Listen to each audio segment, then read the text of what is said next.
Can you say Daddy plays video games? Daddy's training the drinks. Hey guys, Gamer Dad here, coming at you with some SMITE news. So let's go ahead and get into it. The patch coming out next week is a massive one, so we're going to go ahead and cover the broad strokes and hit some major points, including the new god, new skins, ward skins, nerf bat beatdown that the Warriors received, as well as some buffing, the new god rotation as well for the poor souls without the ultimate god pack. So here we go. Janus is the new god that will be introduced next week. He is a mage class, and Janus is a Roman god that is associated with doorways, beginnings, and transitions.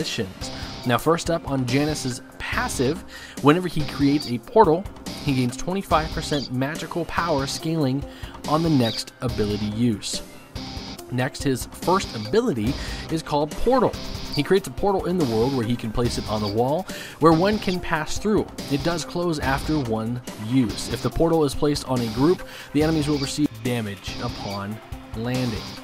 His second ability is Unstable Vortex. This is where the Roman Pantheon creates two unstable portals, which he can fling forward, causing damage to enemies in their path. If any enemy is hit by both, they take 50% damage on the second hit. Janus' third ability is a passive and active component to it. The passive increases his movement speed on himself and allies when you go through or over the portal or line that you're going to see in the video coming up. Activating Threshold allows Janus to open up a multi-dimensional rift that lasts up to 7 seconds. When an enemy passes over it, they are slowed and marked. Marked targets take an additional magic damage when they're hit by Janus' next ability. Finally, this Venerable Vortex creator and his ultimate through space and time. Janus blasts a slow-moving ball, burning a portal into every surface it encounters. These portals last for 10 seconds and can be used by allies more than once. Enemies hit by this take damage, which also scales as the ball rolls further down the path. Pretty intricate and very interesting Janus is. I have had a lot of fun playing him, as you're going to see some gameplay in the background. Now, on to the skins. Janus comes with the Gatekeeper skin, which you can see in the background. Team Solo made Apollo skin, which is pretty incredible. There was some little bit of controversy. Some people love it, some people hate it. Not a big deal. Looks great. Odin received a massive tweak to his Mountain Man skin.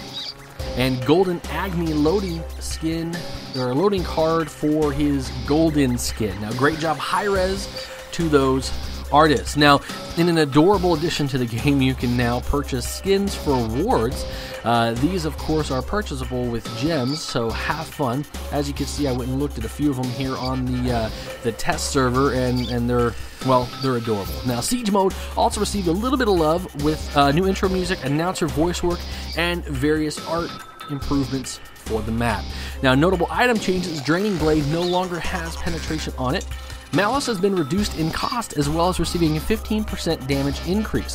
The Executioner has received an attack speed buff, and Rage no longer grants attack speed bonus, but power was increased from 20 to 30. Now on to the Warriors. This is a really intensive patch and a complete overhaul to the Warrior class in SMITE. The goal of Hi-Rez, as Hi-Rez Bart said in his stream, is to bring the Warrior class to a jack-of-all-trades, master of none. They can build like an Assassin or Guardian, but will never be as powerful as an Assassin or as durable as a Guardian. I'll be going through this on the patch, and the patch notes will be in the description for you below to find your favorite Warrior. This is going to be a little quick, as it was pretty intense. Now, Chalk, Guan Yu, Hercules, Odin, Osiris, Sun Wukong, Tyr, and Vamana all received a reduction on their attack speed and their power.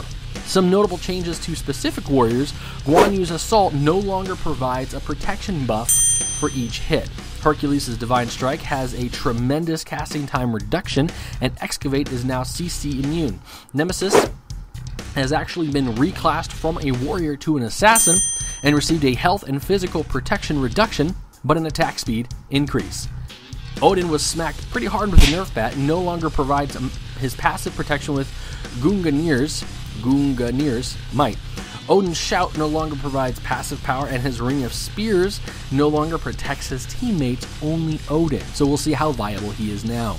Sun Wukong's Master Will is another big one, which no longer causes a knockback and interrupt, but instead slows the target for 2 seconds. Finally, Tyr was affected on 3 of his abilities, but notably Fearless no longer causes knockbacks to enemies while in the guard stance.